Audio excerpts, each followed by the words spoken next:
Welcome back, everyone, to the seasonal wrap-up show, the show where I cover every anime from the year to see whether it's worth watching or not.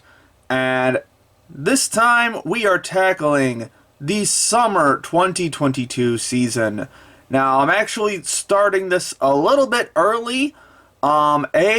Because there is a fuck ton of shows and movies and everything else from the summer season. But also, more relevantly, some of these shows are already done. Specifically, these eight entries right here are either already done or are going to be done in the next couple weeks. So, like, about halfway through September. So, I figured we'd get a jump start on that. I need the camera to stop autofocusing. I gotta figure out how to do that later. But in the meantime, instead of just the randomization version, we're just gonna go straight down the list. So let's start with the two new My Hero Academia specials. One of them's a baseball one. I don't know about the other one. But it's going to be a nice little primer for Season 6, just to get us back in the mood. Let's watch some Hero. Alright, I just watched the two new My Hero Academia specials. Hit and miss is what I would call them, which is kind of the theme with all the My Hero OVAs and specials and all that.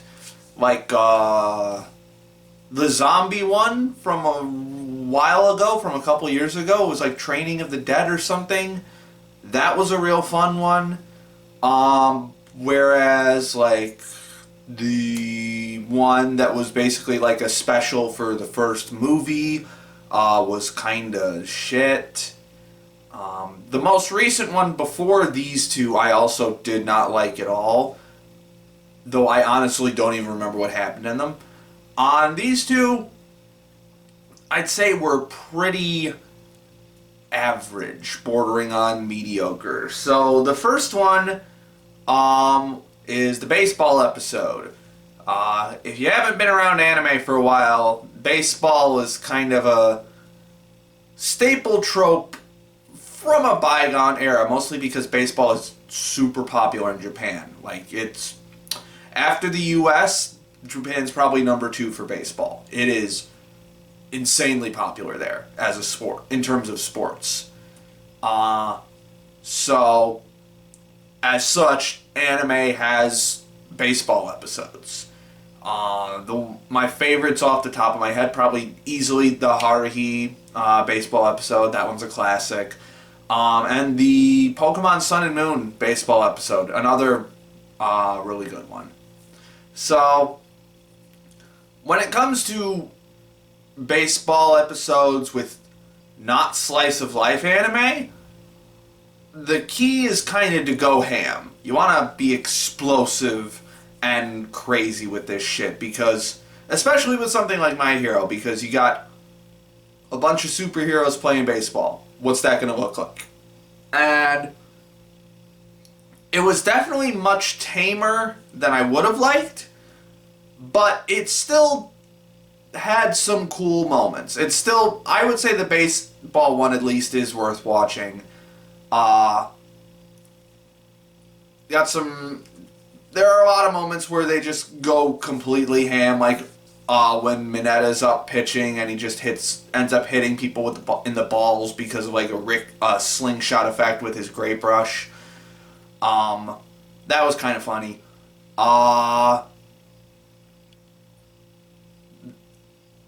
Tetsu's moment where he just fucking throws the bat at the pitch at Mineta. I think it was Mineta pitching. Yeah, that was fucking hilarious. But otherwise, not as eventful as I would have liked. Decent cuts of animation here and there, but nothing super spectacular. Also, I think they introduced a new hero for this one. I'm not entirely sure. At first I thought it was like the rabid dog guy from like seasons 3 and 4, but it turns out it wasn't him. It was a lion-based hero, but they look really similar. So that confused me for like the first 5 minutes until I realized that that wasn't who it is. So that was weird. Overall, decent. It's a baseball episode. They go decently hard with it. Again, could have swung for the fences, a lot more, but decent. Second episode, what is it? Laugh like you're in hell or something. This one needed to be half as long as it was. There is so much dead air and repetition in this episode that most of the stuff that's good about it ends up being not good by the end of it because it's so dragged out. Like, this is the one where they face off against a villain called Mr. Smiley, where his quirk is if he smiles at you and you see it, you laugh uncontrollably for 2 hours. And the initial reveal of how, like, his quirk looks is just kind of hilarious. Like, it genuinely made me laugh pretty... What the fuck is going on outside my window? That is weird. Anyway. So, yeah, it genuinely made me laugh the first time I saw it. And even, like, in the whole first scene, like, he uses it, like, 4 or 5 times in this first encounter with the heroes. And I was just laughing throughout the whole thing. It's just because the sound effects, the voiceovers, the way it's presented, it is genuinely funny. But by the end of this episode, in fact, by the second encounter, it's just kind of repetitive at that point. It's kind of like, okay, got the joke now. We can stop. But they just kept going with it, and there is so much repetition and stuff that didn't need to be in this at all. And it had a nice little, like, very minor emotional resolution to it, and how, like, he relates to his art and, like, how his art is important to him and stuff. But again, you're just so bored by that point that it doesn't really matter. The one other genuine upside to this episode is that this is probably the most screen time that Burnin has gotten from My Hero so far. She's the fire-haired lady who works at Endeavor's agency. Don't worry if you forgot her, because she barely has any screen time at all in Season 5. Hopefully she'll have a little bit more in Season 6. I actually just read all of the War Arc a couple days ago. Fucking great shit. I am hyped for Season 6 so long as they don't drop the ball. Well, we'll see. But Burnin is a very underappreciated girl from My Hero. Would love to see more of her, but I don't know exactly how popular she is, since I almost never see anyone talking about her. So that's unfortunate. But, yeah.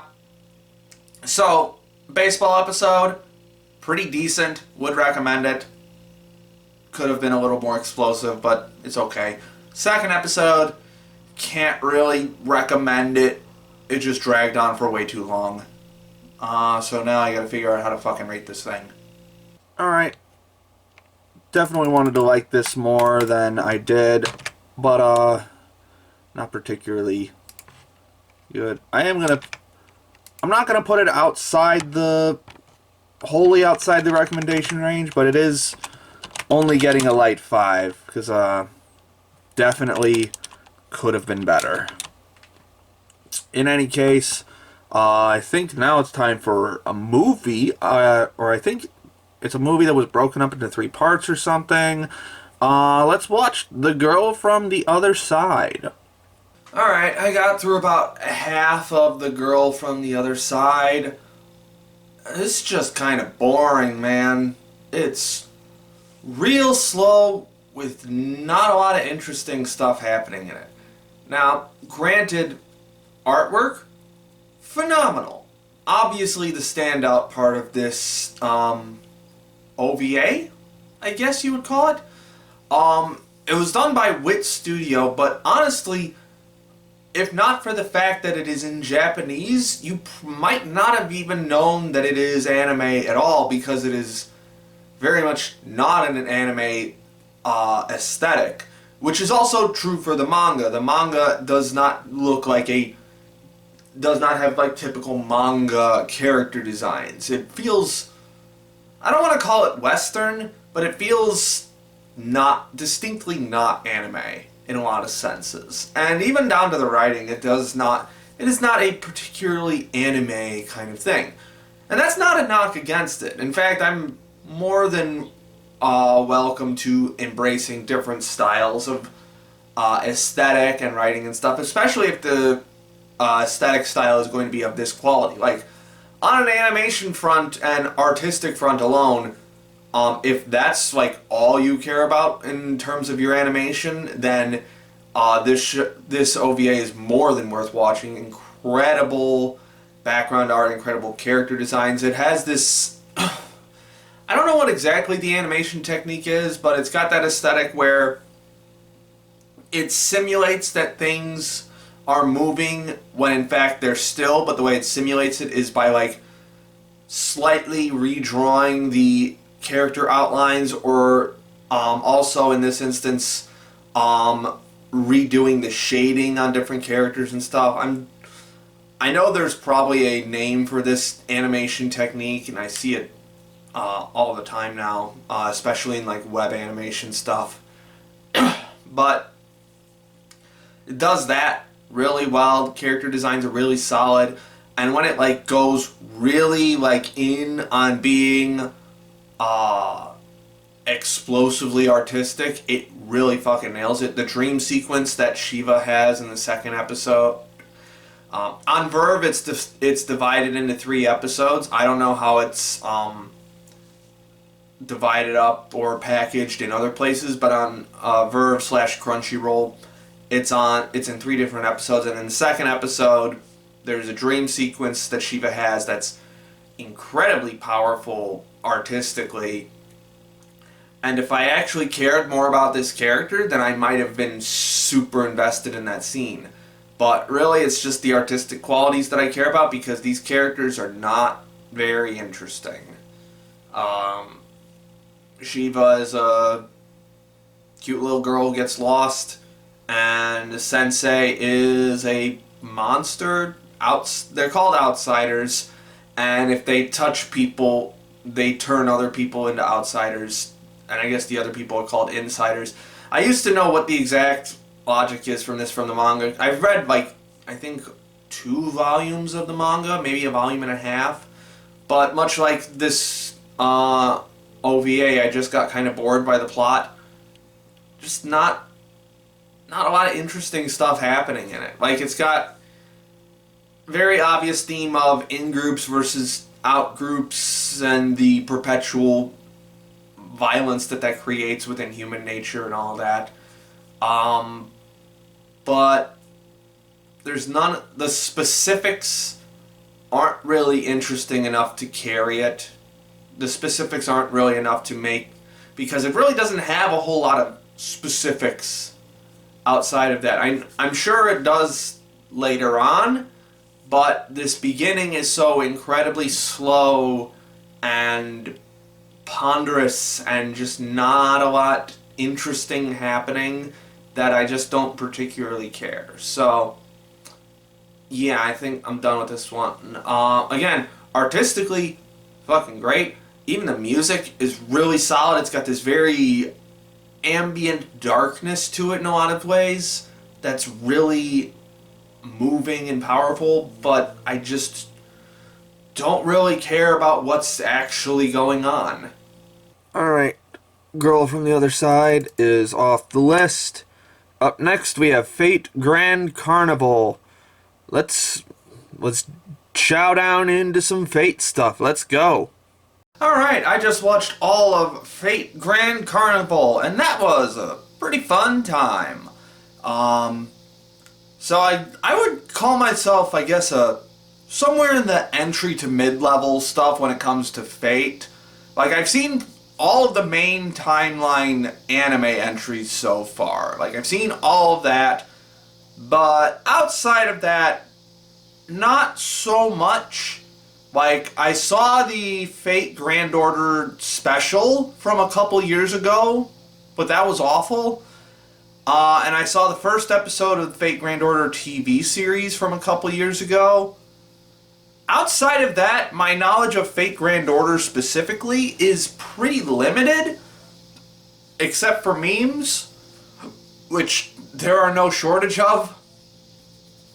But I still managed to enjoy this pretty well. So if someone who has very limited knowledge of Fate Grand Order thinks that this was funny, then the people who actually understand Fate Grand Order will probably find this hilarious to some degree. And there are like some pretty obvious moments of that. Like, there's a lot of references to the game and how, like, how the game mechanics work, especially in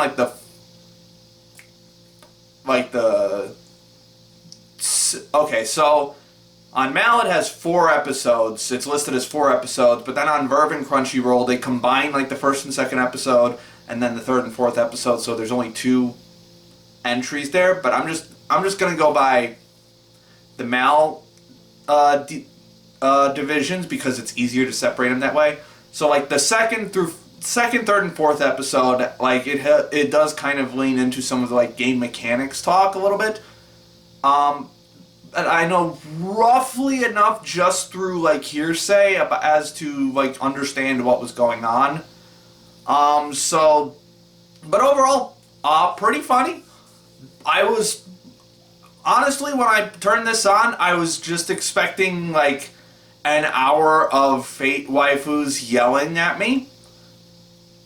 And I can't say I was wrong in that expectation. That's pretty much what you're gonna get here. I was mildly satisfied with it. The jokes that I did understand were quite funny. Like, pretty much almost immediately they kill off all of the Lancer characters. Specifically the Chule. I can't fucking pronounce him. That guy. They kill off all variations of him. And that was hilarious. There were some jokes that I think, some kind of obvious jokes that I think they missed. I mean, again, they're obvious jokes, so maybe they didn't want to go for them, but like, they didn't really touch all that much on the, like, how many different Saber variants there are, like, specifically Arturia variants there are. Like, they show a lot of them, but they don't really play into the joke all that much. The only time they do is when, Arturia is facing off against Nero. And even then they don't go that deeply into it. But, so yeah, I think they could have leaned into that joke a little bit more. But other than that, I thought the scenarios were pretty funny overall. Fuck, I can't remember what the second episode was. Why can't... I'm just totally blanking on it, even though I thought it was kind of funny. Yeah. I guess that's not a good sign if I'm immediately forgetting what happened. But, okay, now that annoys me that I can't remember that. Wow, okay. Maybe I'm just getting old. What the fuck? Like, the 4th episode in particular is basically like a, Himegoto, I think, is one of the characters. Again, I'm very limited in my Fate knowledge. It's her, and then the one that I'm just going to call Blonde Tosaka. Fate Grand Order fans know who I'm talking about, because I can't pronounce her actual name. They basically become YouTubers, and they like race each other to like the highest, getting a higher subscriber count. And the scenarios that they came up with for that were pretty funny. So pretty decent writing overall. I think this is the same, pretty much the same crew that did Carnival Phantasm back in the day. It was directed by Seiji Kishi, and I think this was also written by Makoto Uezu.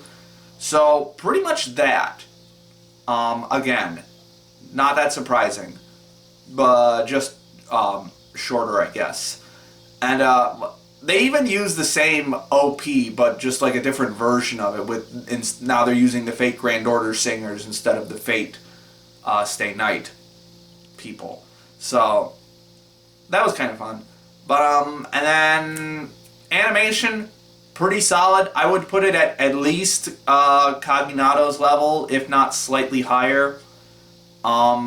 This is Lurch after all, which is, I would say, is an underrated anime studio. They don't do a lot of massively good-looking stuff, but they do put out a lot of decently competent stuff.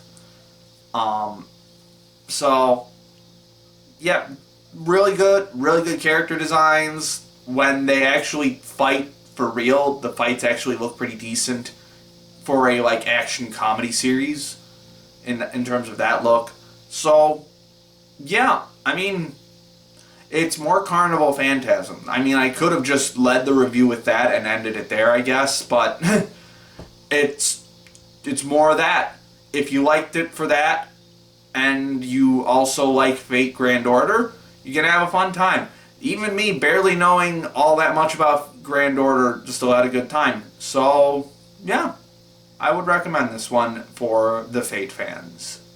Alright, Fate Grand Carnival is done, and we're going to put it right here.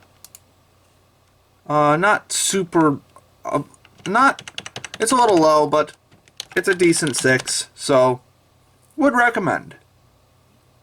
So after that, we have SAO Progressive, Aria of a Starless Night. This is the first of 2 Progressive movies. I'm gonna be upfront, I'm not a big SAO guy. I actually mostly dislike the series, but everyone says Progressive is the better version of the first season, so let's give it a whirl.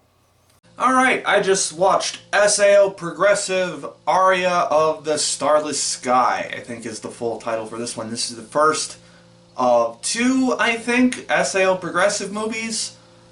And as someone who has spent the past 6-ish years hating SAO, gotta say, I am pleasantly surprised by this. I will admit to that.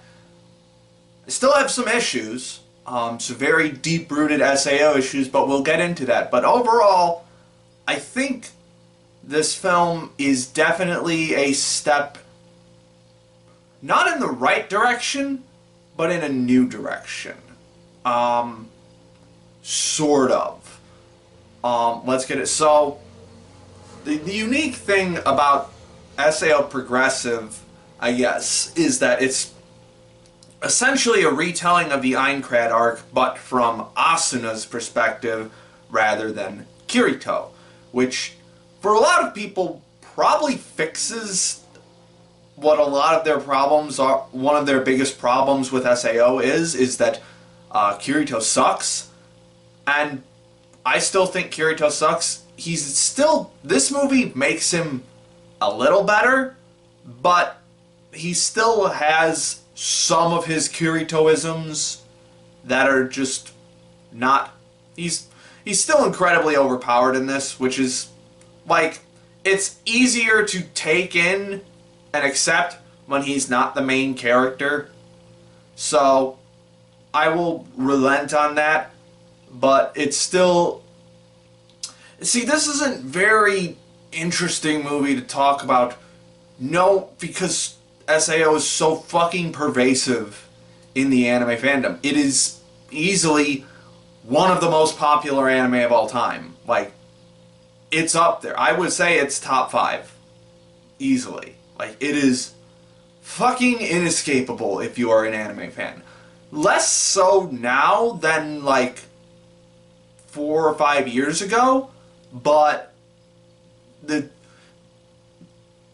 it is impossible to overstate how much of an effect SAO had on the fandom, as well as the industry. Like, but that's an entirely separate thing. So what I'm trying to get at is it's very difficult to separate my thoughts on this movie from the entire canon of SAO, especially considering that this is essentially a remake. It's essentially a remake of that first arc of SAO. And I do think switching the perspective to Asuna was probably the best choice when doing a remake of this particular arc, because they can't just entirely rewrite Kirito's character without fundamentally changing the entire arc. So, switching it to Asuna did make it more interesting.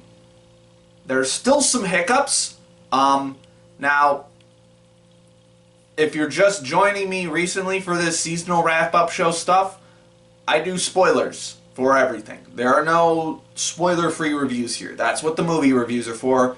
So, if you're looking for spoiler-free, you're not going to find it here. But know that I do recommend this movie. I will say that.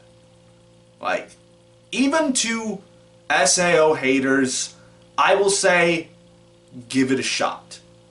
That said, the first act of this movie does not leave the best impression. I would say the first act is easily the weakest part of this movie. Like, the getting into the game part.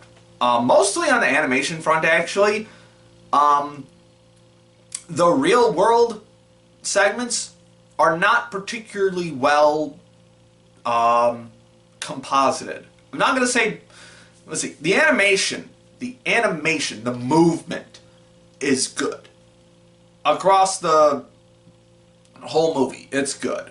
I could nitpick some of the action directing, but the movement, the animation is good.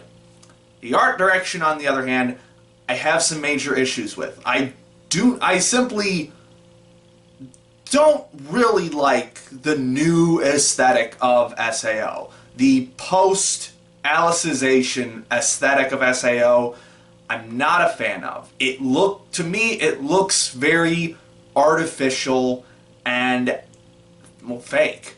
It looks kind of fake, especially in this opening, like, school segment with where we're just getting introduced to Asuna, and it just looks fake. And at first, once we got into, like, the more, like, actual character building scenes with Asuna, like, once she meets up with Mito, I forgot what her full name is, but her online character name is Mito, I think. The scenes with her are a lot better for some reason. I also think it's just because the evening and nighttime scenes, the color direction is a lot better. Really, it's just like the broad daylight scenes that kind of look not great.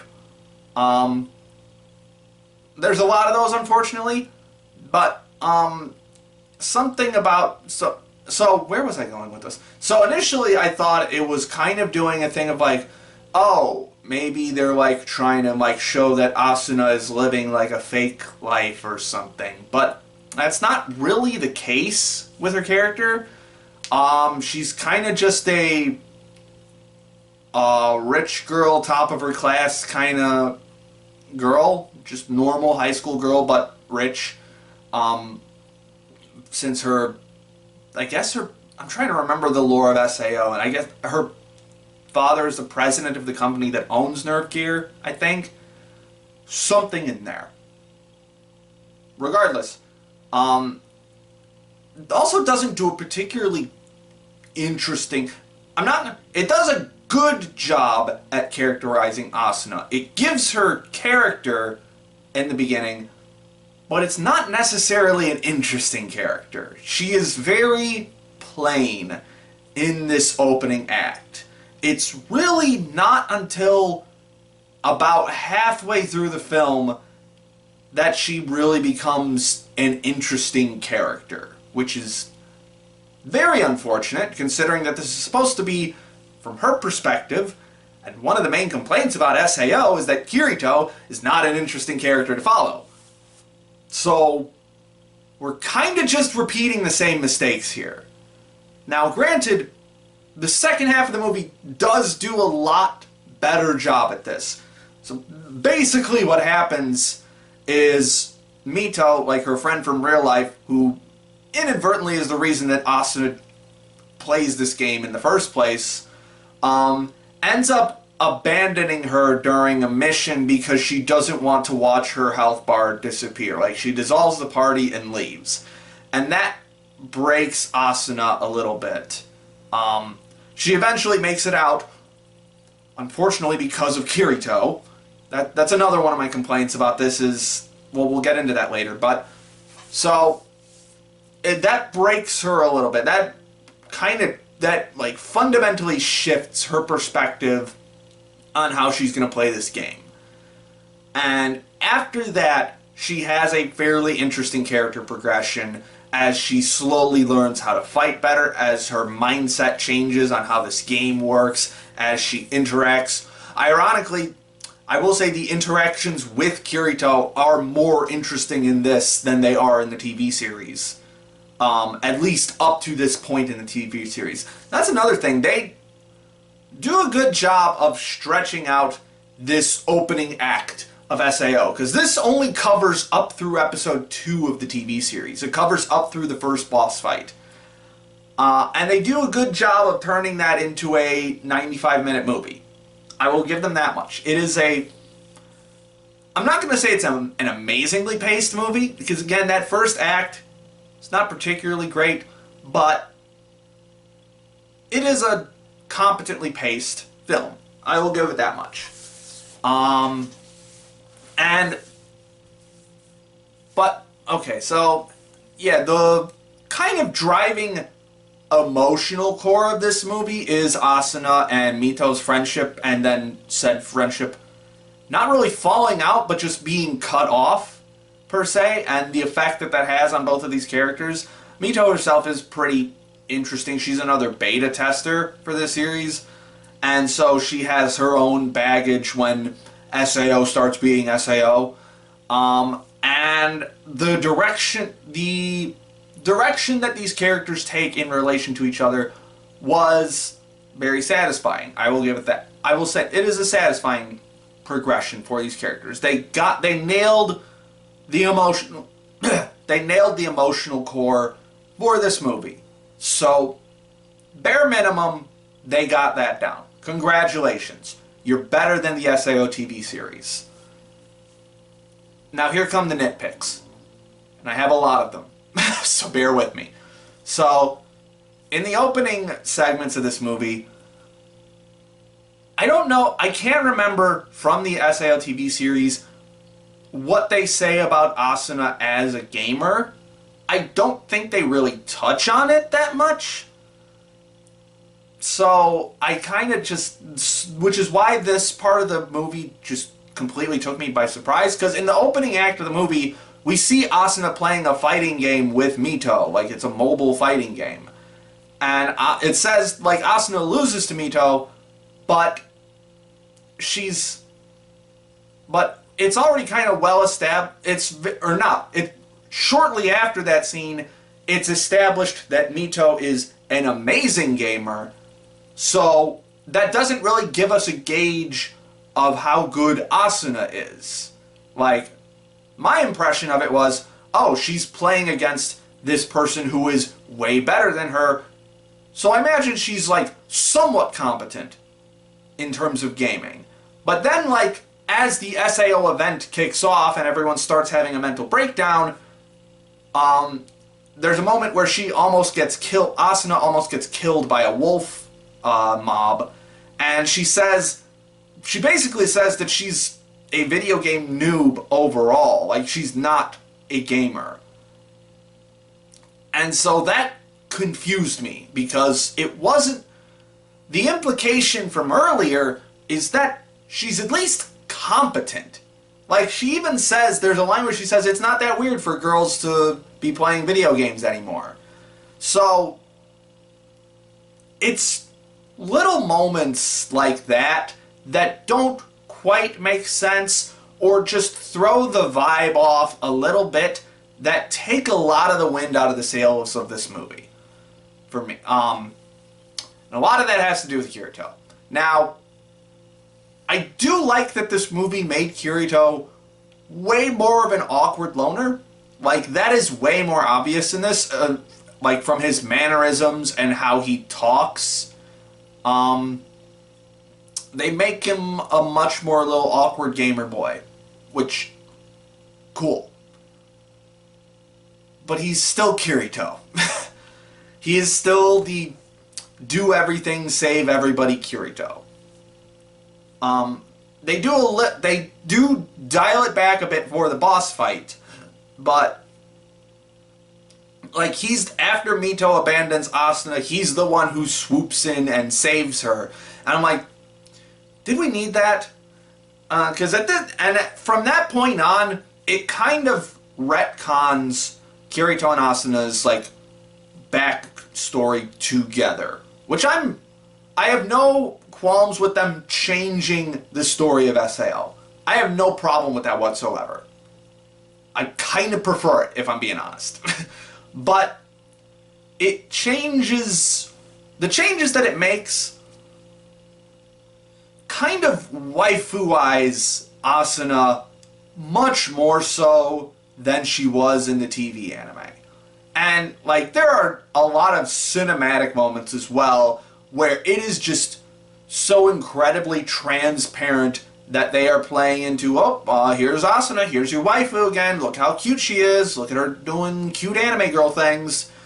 Like, so, the scene in episode 2 of the TV series, where she's eating just the plain old bread, and then Kirito pulls out the cream and puts it on the bread to show how delicious it is. In the TV anime, like, she takes a bite, there's a pause, and then she just scarfs the whole thing down, which was funny. Like, that's a genuinely funny moment from the original SAO. In the TV series, or in the movie, like, she stares at the cream for a while, takes a bite, and then it goes like full-on Food Wars with anime food porn levels of like, oh my god, this is amazing! And it's highlighting like her lips and like her mouth. Obviously, a very anime sexual shot. And so, like, it does that a lot in this film. Now, there are some moments where it's appropriate, like, I will accept that for the bath scene, which I actually do like, that they really play into the Asuna just wants to take a bath because she's been a stinky gamer girl for the past however months in this fucking show, or in this story. So I liked that. I was fine with that. But then there are the moments like the bread scene where it changes things for the sake of fan service that's not particularly good fan service. Or not particularly enticing fan service, I should say. And that's also kind of leads into a side thing about the animation, the art direction that I didn't mention before. Along with the change in aesthetic, along like the color design and the digital processing and all that, I also don't like the change in the character designs. Not fundamentally, but on the whole, I don't like the changes they made to Asuna and Kirito's designs. I don't think they were incredible designs before. I don't think that at all. But I do think they are ever so slightly worse here. Now, there are occasionally good moments where it really stands out. Like, there's this, I forgot what scene it is, but there's this scene of, like, where you can only see, like, the top half of Asuna's face, and, like, her hair is just it might be the bath scene. No, I think it's something else. I think it's, like, right after Mito abandons her. Or, like, shortly after that, where, like, she's got this, her hair draped over her face, and she's just kind of leaning forward, and it's just this very powerful shot where she's just looking dead forward. And I was like, that's a good fucking shot. But when it's just like a very standard, like medium shot of the characters doing stuff, I'm not a particular fan of these new character models. Now, when they're brand new characters, they look fine because those characters have been designed from the ground up with this new aesthetic. But when it's the old characters with new character models, it looks a little janky sometimes. It looks a little off. Where was I? I'm getting so lost in the weeds and the tangents on this, but really that is like the core of my complaints about this movie is tangents. Weird stuff that happens, all just weird stuff that mildly detracts from the overall film, but there's so many of these weird things that it starts to pile up. But on the whole, I think this is a good film.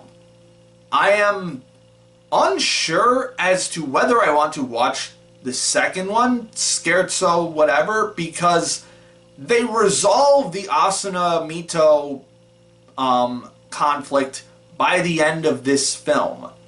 So, like, that whole driving force is done. Like, that's done, stowed away. I don't see it coming back for the second movie. I am curious as to what this second movie is going to be, but I'm not particularly curious. I'll probably just watch it for the hell of it, but overall, I would say I liked this movie. And, of course, I'm pretty sure they brought back Yuki Kajira again for the soundtrack. Trust me, when Swordland kicked in during the boss fight, I was feeling it, boys. I was feeling it. That it had the hype. Oh, that's another thing. Stuff that it kept from the TV series that kind of needed to be cut. Like, they keep the entire, like, pre-boss fight meeting. Like, they keep that entire speech. The whole thing. Even though, like, and in the rewrite of this, Asuna sees Mito again for the first time at this meeting. Mito doesn't see her until the fight's almost over, but Asuna sees her and has like a little bit of a panic moment. And then it cuts back to fucking spiky head dude and Agil arguing over whether the beta testers are shitheads or not. And it's like, I understand that the beta tester thing was important, but it very much could have been condensed, and it also overrode Asuna's emotional moment in this moment. Now, what I will say as like a positive for this is they tweaked the beater scene at towards the end of this movie. The term beater still is fucking stupid. That's still shit. But they do make it a lot more obvious that Kirito is falling on his sword for other people. Like, it's very, very obvious that they are about to go full mob mentality on Asuna, on the people who sold the guidebooks, on pretty much any beta tester they could find. That's not clear in the TV series. I know SAO defenders are going to say it is, but it's not. It's really not. It's just people being mad at Kirito in the TV series. That's what it is. This film makes it way more obvious that the not beta testers are about to go full lynch mob. And so, especially in terms of like how it's shot. Like, you get these quick cuts to Asuna, to Mito. You get this sense of dread boiling over, and then Kirito does his edgy beater speech. So it actually redeemed that moment. So I will give props for that. But yeah, overall, I liked this movie. I think it could have been a lot better. Some stuff needed to be rewritten, some stuff could have been needed to be shortened, but overall I think this is I can see why people like progressive. So I guess whenever the second movie comes out, I'll go see that too. Alright, first SAO progressive movie is done. And we're gonna put it right here, right above the new Dragon Ball movie. And you get a light 7. I am surprised by how much I like that. I hope the second movie surprises me as well.